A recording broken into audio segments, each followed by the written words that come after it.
Well, hello and welcome back to the Lamppost Listener. My name is Daniel. I'm Phil. And this is a podcast where we journey chapter by chapter through C.S. Lewis's Chronicles of Narnia.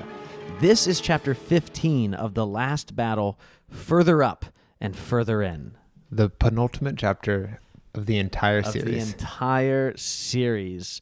This one feels like it has a sense of finality to it that I have not felt with all the first 14 chapters of this book. I know we still have one more episode to go, but this really feels like an ending point a little bit today. It does. It also feels like it makes up for all the negative stuff that I felt for the past 14 chapters. Yes, exactly. Yeah, so much joy.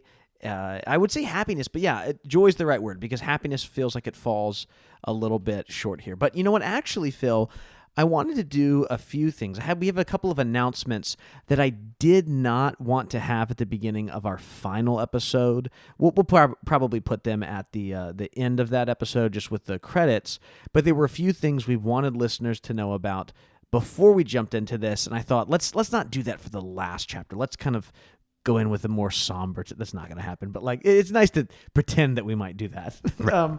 A few things. One, we're celebrating here. We've got something a little bit more special for you and I for our next episode, but we're celebrating with a special drink. We've got the Tint Meadow. We think it's pronounced tent. We Googled a lot of things, but everyone keeps saying it in an English accent, so we're not quite sure. Tint Meadow. It is the very first English Trappist ale brewed by our brothers in Christ, the monks of Mount St. Bernard Abbey in England. Huge shout out to those monks. Yeah, doing a great job here. I got this at about 4. I don't know. I got it long enough ago that it actually goes bad in a month. Oh, close call. So, but I've been wanting to wait for a special time from when I got this. I found this beer. I actually found out it's relatively rare to find in the States. I don't know if that's actually true. Google told me this. So I wanted to save it for something special, and I thought this is the right time to bring out this Trappist ale. So we're enjoying that. It's just in the celebratory nature of this episode. To continue those celebrations, we actually are going to announce both the winners of our Lewis Reading Day contest. Oh, yes. So and how did you enter this? How did people enter this contest? They went over to lamppostlistener.com, clicked in the top right corner, or just maybe in the drop-down menu if you're on mobile. It's a sign up for our newsletter. You can go right there, put your name in. We still would love you to sign up, even though we're not running any contest necessarily right now, but especially as we move into the off-season here for us on the Lamppost Listener, this is a great way to get an idea of when we're coming back, some of the things that are going on. A lot of that stuff we post in our Patreon, but not everyone supports us there, and that's fine. So if you still want to be able to kind of hear some of the things we're up to and get also just some of our thoughts in this off season, that's a great place to find that. One thing I'm excited about for this list is I think you've been doing a lot of writing, and this will be a way to share that writing in the form that you're creating. That's true. Yeah, instead of reading it out loud. That's really true. Well, instead of waiting for it to be read out loud. Yeah, I know what you meant. Now, our first giveaway was a candle from Inkling Candles. We talked about Michelle Hogan, who has done some really beautiful and fun and good smelling work. That sounded weird, but we're going to go with it. Over at Inkling Candles, you and I right now are actually burning the Brotherly Love candle, which we got from Michelle, a little sampler, which I have really enjoyed, and I did not share it with Phil. Sorry, Phil. I'm inhaling it now. I'm sharing it with you now, yes. And we're burning Brotherly Love, which has notes. Do you say notes for a candle, or is that more just an alcohol thing? I would say notes. It has notes of marshmallow, campfire, vanilla bean, and warm woods. And this candle, the Brotherly Love candle, is honoring Warnie Lewis. So Jack's brother here, we're enjoying that. But sending out to one of our listeners, we're going to be sending out the Lewis candle. Now, Phil, the winners of this, I promise I did this completely randomly. And I went and showed it to Anna as soon as I did it because I told her no one's going to believe that you did this randomly. This was random. Did I win? No. You did not win. I did sign you up for the newsletter to make sure it worked, Yeah. I signed you and myself up. And I kid you not, I'll tell them both right now. The winner of the candle is Philip Rector. and the winner of the print is Dan Hendricks. Oh, wow. That does So look sketchy. Philip and Dan are the winners of our giveaways. Philip and Dan will be reaching out to both of y'all just to get your addresses so we can send it to you and get those over to you in the next month or so. This is like that CTO who said that in the same breath, they were laying off 20% of the workforce, and she was giving herself a $4 million raise. The Zoom person, right? They like fired people over Zoom or whatever. Yes. No. This is not us. That's why I shared last names. It's definitely not us. We actually have right in front of us, the print and the candle are in front of us because I'm giving them over to you and I'm forcing you to mail them. So should have driven my truck. All right. Well, let's talk one more thing before we jump into this chapter. We're going to talk a little bit about Season 8. We've got Season 8 coming up. In fact, I wanted to start with a listener email from Joy. Really mixing it up. That will lead us into a Season 8 announcement here. This is from Joy. And she writes, "Hey guys, and greetings from an autumnal England." That's a hard thing to say. Autumnal England. As we near the end and will soon close the wardrobe door, I just wanted to thank you for taking the time to put together your thoughts on Narnia. I've enjoyed every episode and will feel a lamppost listener-shaped hole in my soul once it's over. God bless you in your future ventures and endeavors. Joy from Cheshire, England. So we've gotten quite a few of these emails, which we're really thankful for, and I wanted to say two things about them really quick. The first is just one, thanks for all your kind words. Legitimately, it's been really fun as we get to the end. We've been seeing a few emails show up every week that just say thank you. Like, don't have anything special to share necessarily other than thanks, and it actually means a lot because we have spent a ton of time on the show for the last 6 years now. Right. The other thing, though, is that, yes, we will be back, though. Everyone might have a hole in their soul for Daniel and Phil. But we will be back. We're going to be back in May of 2024, so we're taking our usual break. We'll be gone January, February, March, and April. We'll come back in May, probably early May is what we're thinking, with what we have titled our next season, which is Further Up and Further In. And in that season, we're not going to be covering a new book. Instead, we're going to be wrapping up our coverage of Narnia and begin looking ahead to what's to come, which we've shared a little bit about over on Patreon, but have not talked much about this show. And I think we'll kind of leave it at that for right now, about what happens in Season 9 and so forth, because the show is not ending. It's going on, but it is going to change. And we actually think it's a good thing that it's going to change a little bit, because we do not want to be a show that just goes, we're not going to start back with Lion, the Witch, and the Wardrobe again. Oh, man. As much as I might want us to, because Season 9 is called Speed Run. You're just going to go through really quickly. Chronicles Speed Run. But with Season 8, something that listeners can expect is some more interviews. Some of the things that are on the more academic side, we've done a couple of those this season, which we've really enjoyed. But again, at the heart of what we want to do on this show is have casual conversations. I love doing interviews with professors and with other guests, but at the end of the day, we want this to be two people hanging out and just trying to make sense of the transcendental truth that we find in Narnia and in Lewis and whatever there is to come next. And so hopefully listeners will be able to enjoy that. I think we actually have most of the episodes of what we're planning are over on the website. So if you want to go to lamppostlistener.com, you can find it there under seasons about what you can look forward to. We've got a couple of essays we'll look at. We'll do some ranking of the book, some fun stuff as well. Kind of a mixture of both academic-y kind of things and then really fun, casual things. Right. Looking forward to it. Yeah, it's going to be a lot of fun. Well, Phil, that's a lot of announcements to begin this chapter. We really need to dive in because there are so many things to talk about. It's a lot to unpack here. You finally found out about Further Up and Further In. Finally. But also, like, you kind of didn't really find out about it. I know. I feel like this is going to be a 4 or 5 stage process. Sure. You have a few hints about it. You start to understand it. You think you've read it, and then you're not really sure if that's the one that people are quoting. I keep thinking there's going to be a letter that's signed with it because that's what people keep doing. Interesting. Yeah, I have no idea. There will be more Further Up and Further Inning in the next chapter. Let me go ahead, though. It's an odd chapter. Phil, this is my final chapter summary for the Chronicles of Narnia. Let's just take a moment. Okay, that's enough. Emeth, the valiant Calorman, shares his story with the Narnians. He arrived in Narnia not long ago under the command of Rishta Tarkan. Upon seeing Ginger sprint out of the stable door, Emmet enters the stable and kills the Telmarine guard lying in wait. In this new country, for, unlike the dwarfs, he can see its beauty, he searches far and wide for Tash, but instead he finds Aslan.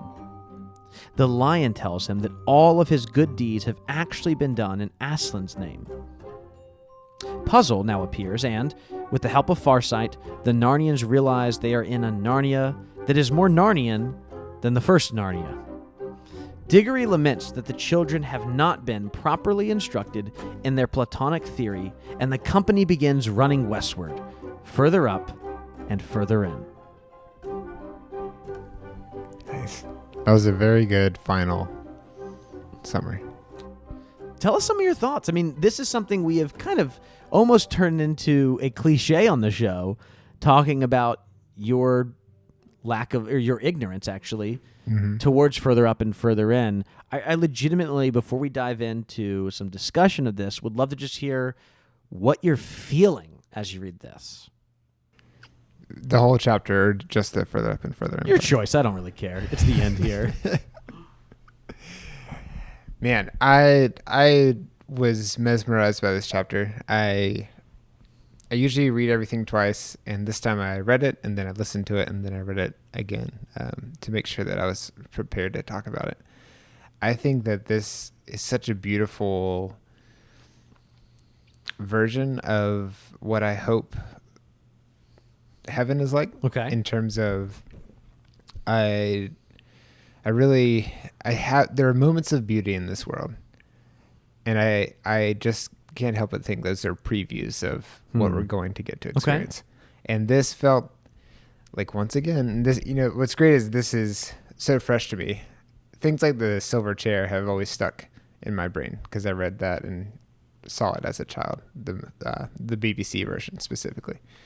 And specifically, what other Silverchair would there have been for you to see? I didn't know at the time. Oh, okay. I just really enjoyed how it was described, how the Narnia that they knew was not the real Narnia. Now they were in the real one. Now they're in the more potent version. That was like a reflection, and kind of a hazy one, as if you were looking through a glass darkly or something. And it also was just such a joyful chapter because it felt like there's this full redemption. You get to see the impact that Aslan had on Emmet, despite the life and the world that he grew up in, the life he had in the world he grew up in. And I'm really excited to talk about it too, because I think that we're going to dive into a little bit of the Plato pieces, and it was fun reading the allegory of the cave in preparation for this. And I think I'm struck, as I always am, at how deep this book that's for children turns out to be. And I know that other people are writing good books too, but this one is particularly special to me. I love that. That's great. It's fun to finally be here and have you really having experienced 99% now of the Chronicles. I find this chapter to be a little opaque. And I don't mean that in an insulting type of way, but I do find some of what Lewis is doing here confusing. And I think most of that revolves around Emmet, who we'll get to here at the beginning. I actually think that some of his allusions to Plato's theory of forms, to me, is much easier to understand than what's happening here with Emmet. And so I think that's probably the best place for us to start. Emmet, here really the first 2 pages, and I always have felt this whenever I've read this. I like the story of Emmet, but I always get anxious when I read the beginning of chapter 15. And the reason is I was reading it both on my Kindle and in my book, and both ways I can see how little time is left. And Emmet is a character we have known for maybe 2 other chapters so far. We met him last chapter, and then we saw him back in like chapter 10 or whatever, right? So he's only been around for a handful of chapters. And I can look, as I'm holding my physical copy of the book, and see there are so precious few pages left. And it's nothing against Emeth, but I'm like, look, Emeth, I don't want to spend any time with you. Like, I want my characters before I have to say goodbye to them. And you're new, and I don't really need to hear from you right now. And so I always get a little anxious because I feel like I'm wasting my time with Emeth. He's giving us his whole background about how he came into Narnia, how he felt about being deceived by Shift, and all of these things, right? And there's actually not really any surprises here. There's no revelations. He acts exactly the way you would expect him to act. He's excited to go fight against Aslan, right, and fight for Tash.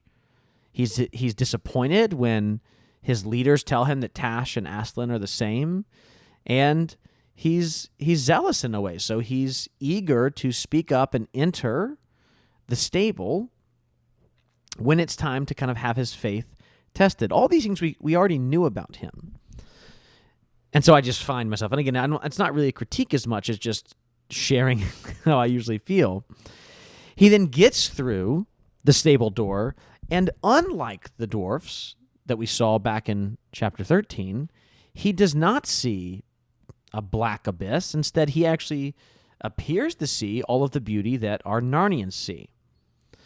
And he approaches Aslan, and in this, Aslan says some really, really interesting things to him. I'm going to read part of what Aslan says. Or actually, this is Emeth telling us what Aslan says. So when he says I, that's Emeth speaking. Well, first, I have a question. When you read this, and it's all being told from one perspective, in your head, are you hearing it all as Emeth's voice? Or when Emeth is quoting Aslan, are you hearing it as Aslan? Oh, I don't know. I haven't thought about that. I don't usually hear voices in my head when I read.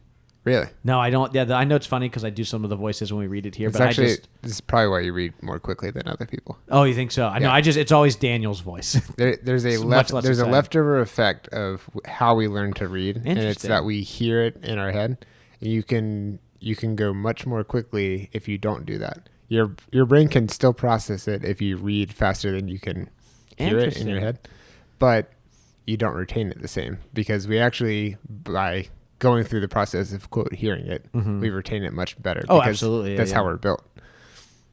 Yeah, no, I haven't thought about that. That's interesting. I'll have to pay attention for the next book we go through in the future.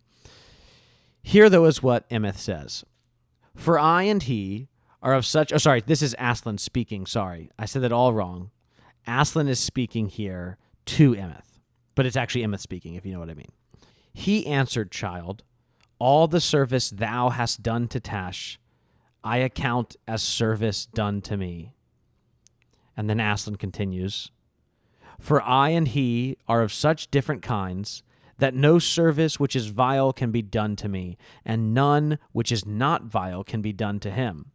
Therefore, if any man swear by Tash and keep his oath for the oath's sake, it is by me that he has truly sworn, though he know it not.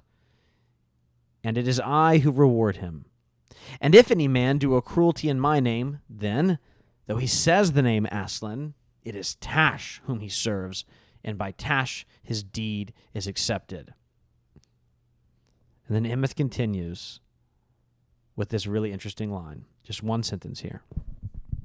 But I said also, yet I have been seeking Tash all my days. Beloved, said the glorious one, unless thy desire had been for me, thou wouldest not have sought so long and so truly. For all find what they truly seek. Wow. And I would say this is probably the most controversial part of this book, maybe even the whole Chronicles. I think it's certainly more controversial than whatever is or isn't happening to Susan here. Can I take a guess at what you mean? And then go for it. I think that at least in the combination culture that we grew up in, and for you and I, it was a combination of we were going to church on a regular basis, and we were, listening to sermons, but we were also growing up in a society that was somewhat culturally Christian and becoming less so. Mixing all that with, we have things from cartoons like angels with harps and halos floating above them. And I think what you're saying is we have this idea that is based on what's in the Bible and a little bit informed by more recent evangelical movements, that there is pretty much one way to guarantee that you're getting into heaven, and that this, in a way, flies against that. How close am I? Yeah, I mean, I think the biggest fear here is that Lewis is flirting or even dabbling in some form of universalism, right? That everybody eventually gets to heaven in some way, shape, or form, even if you've served this other god, you get to go to heaven. And I'll say right up front, because I'm sure people want to know our thoughts, and take them with a grain of salt. But I would say I've never found a satisfying answer to the question of what exactly Lewis is doing here. I've read things from secularists who are saying this is the moment of triumph for Lewis because he includes everyone in the joy and in the future eternity with Aslan. And I've seen many Christians very bothered by what appears to be an inclusive soteriology, I guess you could say, right? Lewis's inclusion of Emeth, this second chance that he appears to be given after his death, it does appear to be outside the bounds of traditional lowercase Orthodox belief, right? This is not something that the church has historically upheld. But just as a supposal, it doesn't necessarily reflect Lewis's own beliefs. But on top of that, though, at the same time, his letters and other writings make it clear that Lewis is relatively uneasy with the idea of eternal damnation and of hell itself. We see that in The Great Divorce. We see that in some of his letters, a little bit in letters to Malcolm. And I think this is worth exploring for us here. I've pulled up a couple of things I want to share with you, and they actually start with Lewis's letters. Do you mind if I read them? Let's hear them. So both of these take place before he has completed writing The Last Battle. And before I read these two letters, I'll say that, in some of the work I've done in teaching Lewis now outside of the podcast, one of the things I tell adult students who are in some of these classes that I teach is that Lewis very much believes in a literal hell. He does say in some of his writings, it might even be in that chapter of Problem of Pain, I can't remember off the top of my head, where he even says, if there was one, or maybe it's in Mere Christianity, where he says, if there's one doctrine I would remove, it would be the doctrine of hell, but I can't do it because Jesus talks about it, the church upholds it, and it even makes sense according to him. And so he very much does believe in that. He's not saying, I think the one thing we can't say is that he's saying that no one goes to hell. Lewis just says, I wish that wasn't the case, but I just don't think that's true. But he then writes these things. In 1939, in a letter to Joan Bennett, this one simple sentence. By the way, Joan Bennett writes him a couple of different questions, and he, throughout this letter, just responding to a few. Is this before or after she met Mr. Darcy? That's hilarious. Here he goes. He just says, seriously, I don't pretend to have any information on the fate of the virtuous unbeliever. She had asked him what happens to virtuous unbelievers, and he just plainly said, I don't know. I don't know. Then again, in 1952, 13 years later, he says this to Miss Johnson here in the early 50s. I think that every prayer which is sincerely made, even to a false God or to a very imperfectly conceived true God, is accepted by the true God, and that Christ saves many who do not think they know him. For he is dimly present in the good side of the inferior teachers they follow. In the parable of the sheep and the goats, which is in Matthew 24, I think, right, that we just read a few episodes ago, Lewis continues, those who are saved do not seem to know that they have served Christ. But of course, our anxiety about unbelievers is most usefully employed when it leads us not to speculation, but to earnest prayer for them, and the attempt to be in our own lives such good advertisements for Christianity as will make it attractive. So Lewis doesn't really give us an idea of exactly what he believes, and I don't think this is him being coy. I think this is him really not being certain one way or the other.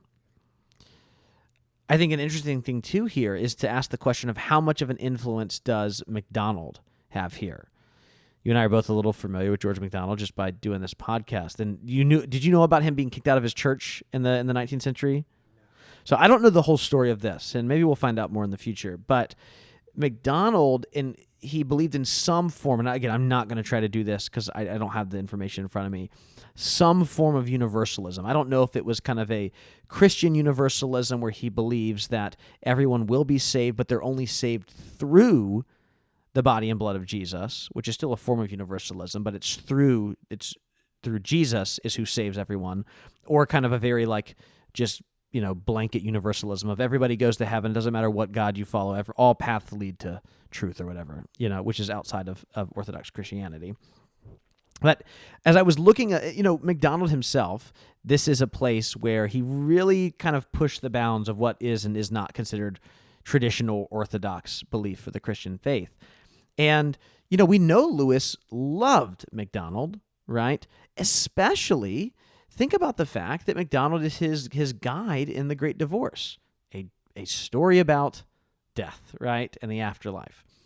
And I was trying to see kind of how MacDonald's universalism, if we might want to call it that, again, because I don't know that I know enough about MacDonald to give him that label necessarily, but how that might have affected Lewis. And I came across a great article by Robert Grano, and I want to read you a paragraph about what he said about MacDonald's universalism that I think might give us an idea of maybe where Lewis was. His, meaning MacDonald's, oft-mentioned universalism is also a problem, but that is something that has appeared in the thought of both Eastern and Western theologies from time to time and is born, in most cases, out of a great love for people. Undoubtedly, this was true of MacDonald's case, as it was for an Orthodox theologian such as St. Gregory of Nyssa. MacDonald's beliefs are similar to his. Theirs was not the modern notion that everyone will automatically be saved, but the idea that all will ultimately repent and be restored to God. Although Gregory's universalism was rejected by the Church, he is Orthodox in his other views and is still considered a saint. Following the same type of reasoning, one can say that MacDonald's doctrinal fuzziness does not make him heterodox through and through. So I thought this was just an interesting way that if we're viewing MacDonald's universalism as being similar to St. Gregory's, right, not St. Gregory the Great, St. Gregory of Nyssa, that this is all will be made right with God. I think this kind of is maybe what Lewis is depicting in this proposal. It is really comforting to know that this question has been wrestled with for much longer than just recently. Mm-hmm. And of course that makes sense, but it's refreshing to see that people have been wrestling with it and that there's still a record of different people's thoughts and approaches. I mean, yeah, St. Gregory was the 4th century. So, I mean, right. Yes, this is almost 2,000 years that people have asked, what happens to quote unquote good people who aren't Christians, right? And I think, as we hear, this is something that Lewis struggled with. As I was doing a lot of research, I found a lot of articles telling you not to read C.S. Lewis because it's dangerous, right? Because he seemingly advocates for some kind of universalistic salvation, right? Which is why you told me you're not reading chapter 16. Is that right? Like, yeah. You're done here. I made it this far, but it's time to stop. I can't stomach it any further. Screech to a halt. But again, my conclusion to a lot of this is not really a conclusion at all. I think Jack appears to, I guess pun intended here, include some inclusivistic theology here at the end of Narnia because he himself wonders. Maybe that's what he would want it to be, right? I think it shows us that even someone as great of a thinker and as a believer as Jack wrestled with the different teachings of the church. This was not something that he was at ease with. I think the most interesting idea, though, in my opinion here, is that statement that goodness cannot exist outside of Aslan. I think that's the more important point that we should be focused on, right? Is the fact that anything good has to be of Aslan. This is kind of this idea of true goodness and its Platonic form, which we'll definitely get to in a moment here. True goodness is Aslan. Not goodness is like Aslan. No, goodness is Aslan. I think that's the more important thing that Lewis is communicating, not whether or not Emeth is saved. Yeah. Also, how do you? What is the fact that all goodness is Aslan? Well, what he says to Emeth here, let's go back and read it, right? He says to Emeth that Tash and himself are so different that nothing vile can be done in the name of Aslan. So let's kind of take back and let's think about this logically, right? If nothing vile can be done, why? Because Aslan is the opposite of vile. He is good. And therefore, and the same thing, Tash is the opposite of good. So if you do something good for Tash, it cannot actually be for Tash, because for something to be good means it must be in Aslan or of Aslan. For something to be bad means that it must be of Tash or of, some other kind of lesser deity here. And again, what this claim means here, right, is that goodness cannot be separated from Aslan. If you do something good, it has to be through Aslan. There is no such thing as good outside of the lion. And I think that's what Lewis is claiming and does feel confident about. I would think Lewis feels very confident about saying there is no good outside of God. It does not exist. Yeah.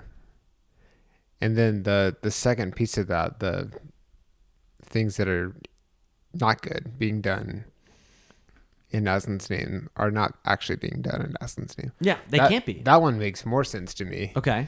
Because I think there have been horrible things that have been done. In Aslan's name? In Aslan's name. In the Lord's name, for our world. Sure.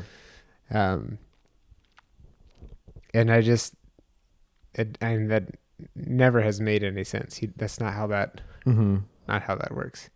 And I think it is really colored a lot of people's perception of Christianity and Christians because they see someone doing these things in the Lord's name. Yeah, a very dramatic example is the Crusades. Okay. Just a lot of killing, and probably not people. I don't know if they were. I wasn't there, but I. You don't say. Yeah, It just doesn't make sense. You're doing these horrible things. It doesn't. I mean, there's a lot of Christian plundering of other Christians. A lot of the Western Christians would plunder Eastern cities that were Christian cities, right? Yes. Yeah. And in terms of being oppressed as a Christian, more Christians have actually killed other Christians. But to me, that doesn't feel like the Christian as we know it.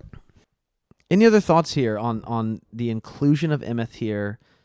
I think, knowing you and knowing myself, I'm going to be a little bit more bothered by this than you are. I think that's correct, right? Yes. To me, I have more hope and joy from this section. Okay. But I also think that I think I felt at least a twinge of the tension that you're referring to. And I think it might come back to how everybody talks about, or when you hear a story about the prodigal son, the focus is on the son that came back, the prodigal son.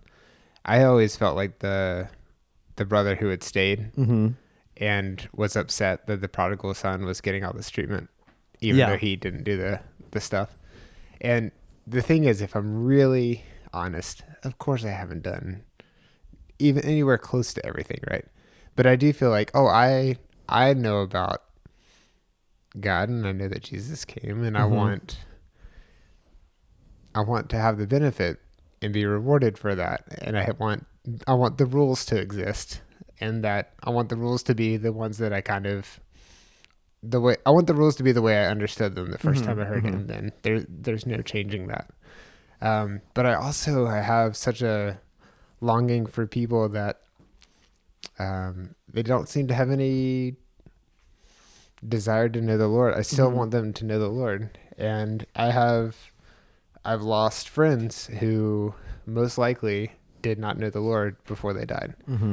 And I want to see them in heaven too. And I want this to be an example of what could happen. Sure. And I keep coming back to the fact that we don't know. And if we've been talking about it for this long, for this many centuries, we don't know what happens. And I think this is a great example of this is something that could happen. I don't think it's completely ruled out. I do think I struggle with the fact that I think that there are certain passages of the Bible that say, like, no one comes to the Father except through me. To me, that kind of eliminates the universalist aspect of it. These all don't lead to the same mountaintop. Yeah. Yeah, and I don't think that God is going to disagree with His word if we're treating the Bible that's good and logical. I agree. Yeah. I just don't think that'll happen. So, yeah, I think I want to be open to the possibility of being incorrect, but it's also hard to see where some of this might come from based on what we've read. Yeah, but I think that one of the sticking points for me, though, is the fact that this, Emeth here kind of, and again, this might show my own, maybe I'm like you said, maybe I'm like the older brother and the prodigal son, but then, my argument is kind of, well, then the metaphor only goes but so far, because the prodigal son repents and returns. Emeth never did that. He dies, and then he gets away with it. I think that's how I feel. He gets away with it. And I think that feeling is, it very much reflects my spirit, right? Because there's some level of injustice here. But I wonder how much of that injustice says a lot more about me than it says about God, right? Because I am bothered by the fact that he gets away with it, and I feel as if it's unjust for him to enter Aslan's country, having spent his whole life hating Aslan, fighting against Aslan, thinking that Aslan is awful. And so I think the rub with me is the fact that it happens after he dies, which I think doesn't necessarily line up with the prodigal son. But again, like you said, I like Lewis. While I feel, okay, logically, it would not make sense for him to enter into eternity with Aslan, I feel that tension that you're feeling as well too, right? And I think it just leaves me with an uneasiness, and I think you and I, as we said, we fall a little bit on different sides of this, but I think both of us feel uneasy with all of it. And I think really that's probably the more appropriate feeling than if we simply said, we know exactly how this is going to work out, and if you're not thinking exactly like we do, you haven't gotten it right. Right. It applies here, and it applies to most most things. Well, let's not spend too much time on this. Let's move on, because we've still got a lot to talk about. And this is when the chapter for me became so incredibly exciting. So Puzzle appears next, Phil, and everyone begins to wonder where they are. Not long after Puzzle appears, Farsight helps everyone realize they are in some kind of copy of Narnia. We hear from Eustace that you couldn't get a blue like the blue on those mountains in our world. Lucy later on says, they're different, speaking about some of the places she sees. They have more colors on them, and they look further away than I remembered, and they're more, I don't know. Then the Lord Diggory says softly, more like the real thing. Yeah. So it's not a copy of Narnia. It's an original. It's the original, right? Yeah. And then let me read 2 paragraphs here, and then we'll spend a good bit of time talking through this. Lucy says, it's all so different. After Eustace makes the claim of, this doesn't make any sense. We saw Narnia be destroyed. How could it be here?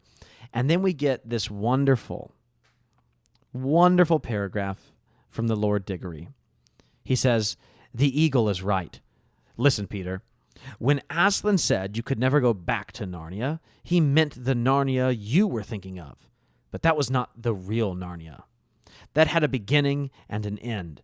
It was only a shadow or a copy of the real Narnia, which has always been here and always will be here, just as our own world, England and all, is only a shadow or copy of something in Aslan's real world. You need not mourn over Narnia, Lucy. All of the old Narnia that mattered, all the dear creatures, have been drawn into the real Narnia through the door. And of course it is different as a real thing is from a shadow or a waking life is from a dream. His voice stirred everyone like a trumpet as he spoke these words, but when he added under his breath, it's all in Plato, it's all in Plato. Bless me, what do they teach them at these schools? Well, the older ones laughed. Lewis then has an aside as the narrator, and he says this: "It is as hard to explain how this sunlit land was different from the old Narnia as it would be to tell you how the fruits of that country taste. Perhaps you will get some idea of it if you think like this. You may have been in a room in which there was a window that looked out on a lovely bay of the sea, or a green valley that wound away among the mountains. And in the wall of that room, opposite to the window, there may have been a looking glass. And as you turned away from the window, you suddenly caught sight of that sea or that valley all over again in the looking glass. And the sea in the mirror, or the valley in the mirror, were in one sense just the same as the real ones. Yet, at the same time, they were somehow different, deeper, more wonderful, more like places in a story. In a story you have never heard, but very much want to know. The difference between the old Narnia and the new Narnia was like that. The new one was a deeper country. Every rock and flower and blade of grass looked as if it meant more. I can't describe it any better than that. If you ever get there, you will know what I mean." As soon as I heard that last part, I thought, I am gonna check if I get to go. So let's talk about this, because this can be a really confusing part of the Chronicles of Narnia. And it's still funny to me that Lewis just goes full-on Platonic theory. Yeah. In the last video, he's like, you know what, I'm not holding back anymore. We're just going to go full Plato here. Here it is. I'm gonna name the reference specifically. I'm going to name the reference specifically. Refer to it, and then a minute later, I'm going to say it. And then especially you just were reading part of the allegory of the cave that I had sent you from Book 7 of the Republic, that this image that Lewis gives us of the looking glass and the window in the valley is just a more complicated version of the allegory of the cave, right? Let's talk through this. I mean, as you were reading this, were you just kind of baffled by Lewis's boldness here? No, I found it refreshing because I think this is the first time he's done this, right? Yeah, I mean, I think so. And I think now's the time. You got two. It's either now or next chapter. That's it. It's gonna happen. Lewis, as we know, adored Plato. In one of his essays called "The Idea of an English School," he says just plainly, "To lose what I owe to Plato and Aristotle would be like the amputation of a limb." Wow. Lewis loved Plato and Aristotle in particular too, and and maybe not all of our listeners are super familiar with Plato's philosophy, but he had this idea called the theory of forms. Are you familiar with this at all, Phil? No. You were not? Okay, that's totally fine. I had heard of the allegory of the cave. I would not have been able to tell you what the theory of the forms is. So the theory of the forms is found throughout a couple of, it kind of is woven throughout a lot of his works. You see it in the Meno, and we see it obviously a little bit in the Republic as well too. And, I think the best way for us to think about Plato is he presented a metaphysical dualist view of reality. So let's kind of break down what that means. Metaphysical meaning past the physical world. Dualist meaning kind of two here, right? So he had this version of two realities. There was the material world and the immaterial world. That's hopefully pretty simple for us to follow, right?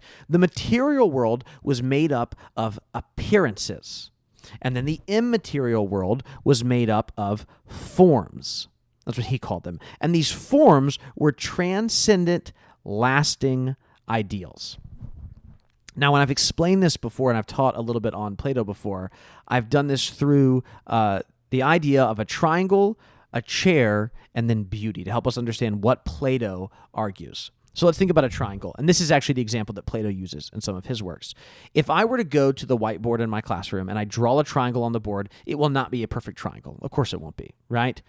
But any student in my class, even if I just kind of freehand draw it, quickly knows what it is. Nobody looks at that and is like, is that a rectangle or a square? No. Most students, all students I would say in my class, right, by the 5th grade, they know that what I have drawn is a triangle. They see it has 3 sides. They know that if I measure these sides, it would add up to 180 degrees. And what Plato argues is that it's the unchanging, transcendent form of a triangle that allows my students to know that I have drawn a triangle, despite the fact that my material triangle is imperfect. The perfect ideal or form of this triangle is what helps make that reality true to them. that's still a little abstract and confusing. So let's talk about a chair. There's thousands of different types of chairs in the world. But every chair, whether the ones that you and I are sitting in now, or my daughter's high chair over here, or the chairs in your house, or those couches over there in my living room, each of them has to have some form of chairness to be considered a chair, right? And we might argue and disagree about what exactly is a chairness, but there's certain things that are very clearly outside of the realm of chair. This bottle of our Trappist ale here, no one would, right, logically argue, right, or reasonably argue that has the qualities of a chair, right? Even the counters, which on my kitchen behind you, someone could sit on, they don't really have that chairness to them. And so we might disagree about what it is that makes a chair have chairness qualities, but there is a core form that all chairs must have. This thing gets really interesting, though, if we begin thinking about something that is already abstract, like the idea of beauty, right? You know, how do we know or define something's true form when we talk about beauty? And, you know, what's hard for you and me, and I would probably assume every single one of our listeners, is that this is kind of the water we swim in is different than Plato's form of beauty. So a lot of our ideas of beauty might come from someone like David Hume, right? The English Enlightenment empiricist, who, I have a quote from him here, he writes very famously, "Beauty is no quality in things themselves. It exists merely in the mind which contemplates them, and each mind perceives a different beauty."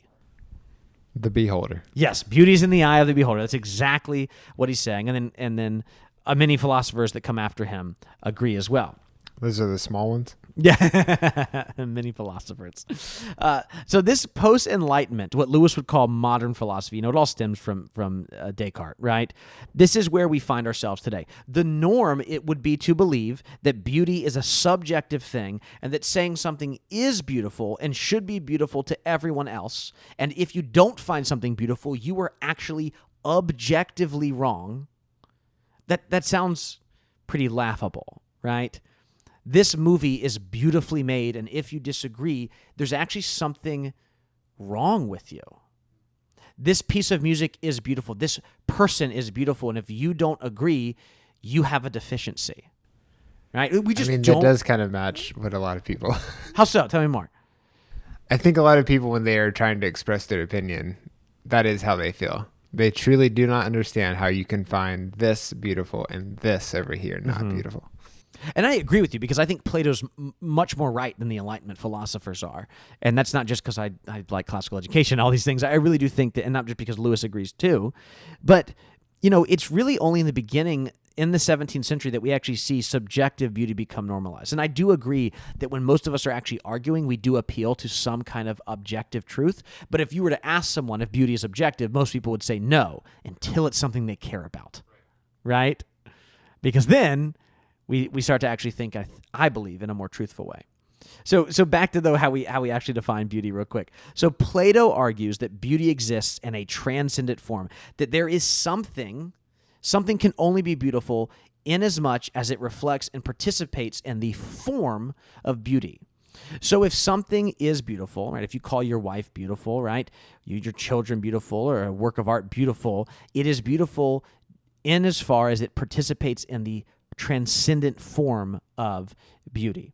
And I was looking up kind of a simple way to maybe communicate some of this. I came across the Stanford Encyclopedia of Philosophy, which says this. I really love the way that it writes this. It says, to Plato and later Aristotle, beauty is not localized in the response of the beholder.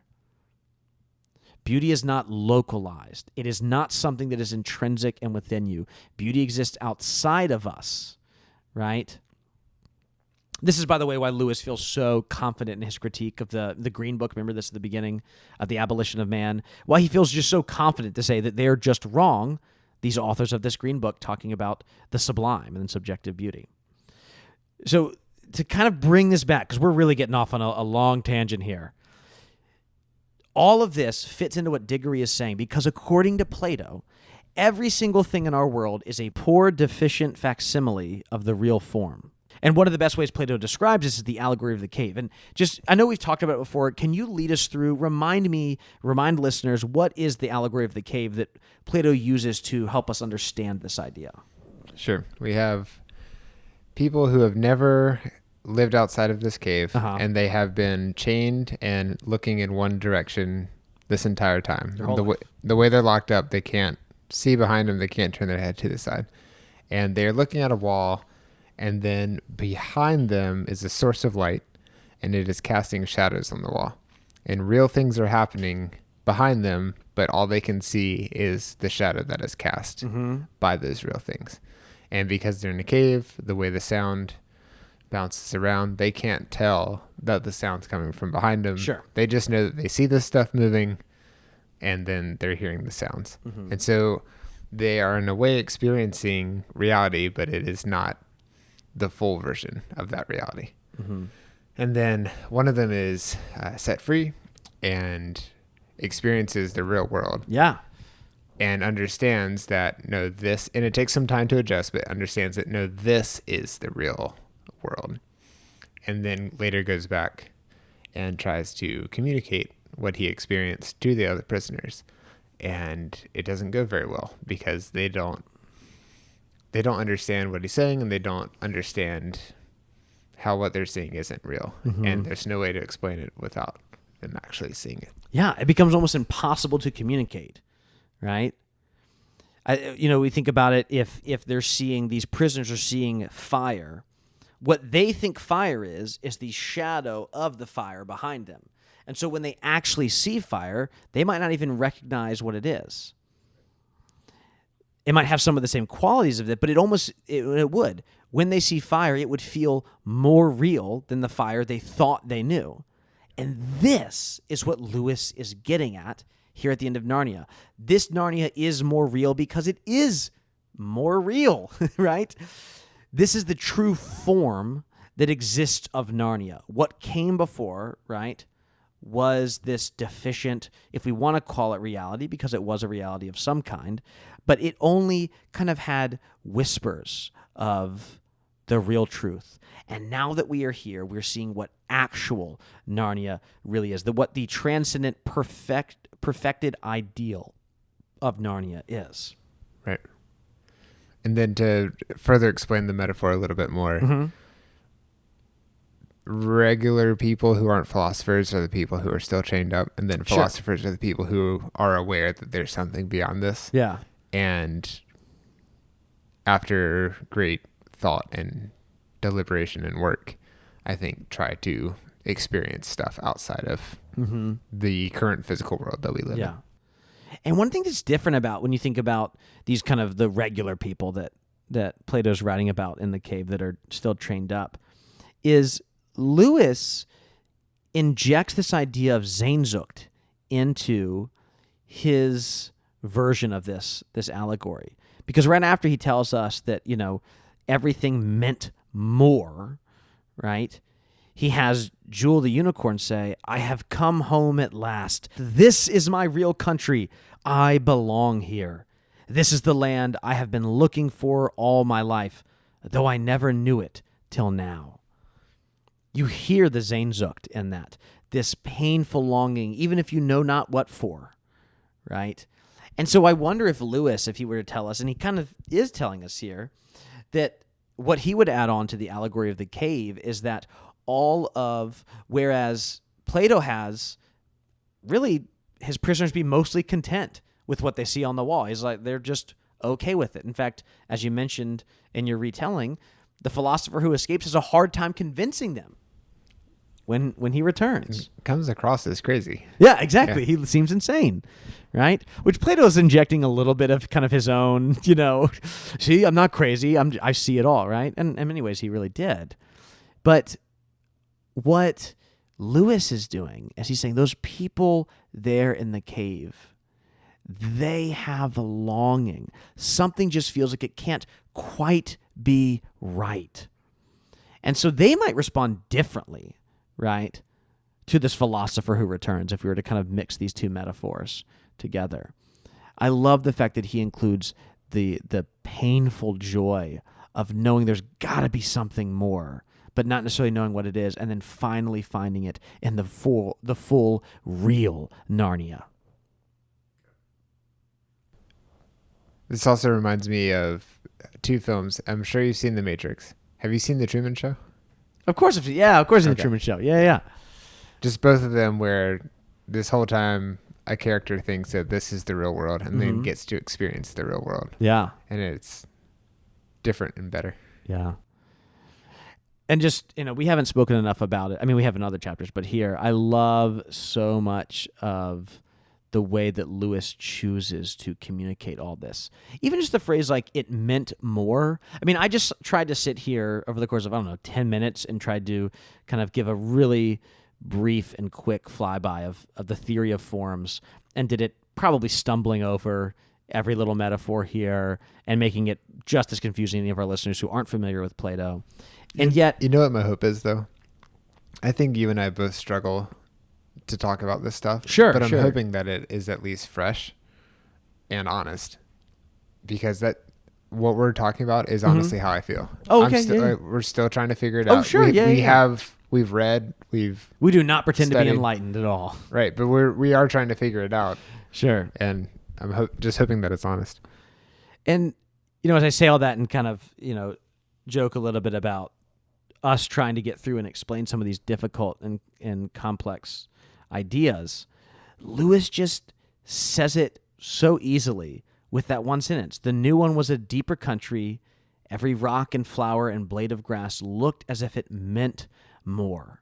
I mean, that's exactly what he's trying to communicate. And he does it in that one sentence through the use of those words and that metaphor that's there. I think we have hints of this. There's already an entire range of sound below what we can hear as a species and above what we can hear. And we define them according to us. So there's ultrasonic, and there are creatures who can hear things above our range and below our range. There are also colors that we can't see. Most breeds of dogs can only see, they have like two sets of cones to perceive color. So everything's kind of like a brown, reddish green, maybe, reddish blue. And we have a set of three, so we can see millions of colors. But then there's also ultraviolet light that we can't see, but we know it's there. And we know that there are creatures who can see it. And I'm curious how much of that is, like, are we just getting fragments of what's to come later? Will we get to see all that? Is that why we get new bodies? I just think it's neat that we've advanced enough that we're aware of things that we can't perceive. Well, Phil, this is pretty much where the chapter ends. This has been a very solemn episode for us. The rest of the group, they start just heading west, and they're all sprinting, moving very quickly. Everyone's able to keep up. You've got Poggin and Fat Little Puzzle, as Lewis says, all keeping up with the dogs and everyone else here, and they're just sprinting. I love that picture. It reminds me of Endgame, where they're running across the... No, it's the one before that. Infinity War. Okay. Where they're all running super fast. But then the two people in front, Black Panther and Captain America, they're going faster than everybody else. I imagine it's that speed, but for sure, all of them just going the speed of a car with their tongues wagging out, as Lewis points out. A fun game to play is name an actor who hasn't been in the Marvel movies. It's surprisingly hard. Cillian Murphy. Are you sure? There's no way he's been in it. That is not him. They barely got him to get in a Batman movie. And that was only because of Nolan. Yeah. There's no way he's been in one. Yep. Right? Not that I know of. I don't think so. Could you do one real quick? Well, see, Tom Hanks. Boom. Would Michael Fassbender count? Because he hasn't been in a Marvel movie. No, but it literally says the word Marvel before the movie starts. Does it? Yes, because they're X-Men. Does it say Marvel Studios? No, but you didn't say... Is he in the MCU? You didn't say a Marvel Studios movie. You said it's a Marvel man. Now you're changing your own rules. I feel like it's just one. I don't think he'll ever... By the way, again, let's... a little off topic again for the last second. Did you see the trailer for the new Mad Max movie? Yes. It looked terrible. Oh, you thought so? I thought the CGI looked awful. What was so great about Fury Road was how practical the effects were and how real it felt. I love Fury Road. One of my favorite movies of the last 15 years. Yeah. And I thought the trailer for this looked kind of bad. So I'm not defending it. I have not looked that No, closely. just defend it. Who cares? That's fine. Where did you watch the trailer? Did you watch it on YouTube? Where else would I watch it? I didn't see it in a theater, no. I haven't been to the theaters. I saw Oppenheimer this year. That was it. I think that there's a problem with watching a trailer on YouTube in that they compress it so much that it looks funny. Do you work for George Miller? No. Okay. This happened, and this, I know I'm already losing the argument as I say this next part. When they put the trailer for She-Hulk out, everyone, everyone talked about how bad the CGI looked. But then when you actually watch the show, it didn't look as bad as it did in that trailer. But it was still bad, right? Well, it's both an incredible feat that they were able to do it so well, but also it does, like, it's the uncanny valley. How are you going to beat that? We know it's not real. I just think that it compresses so much that it doesn't look as good. And so some things can be a little bit off. That's also, the movie may not be done yet. And they may not have put the finishing touches on it. Let's hope for that, because I was not impressed. I'm also, I'd actually love to talk to you about this more.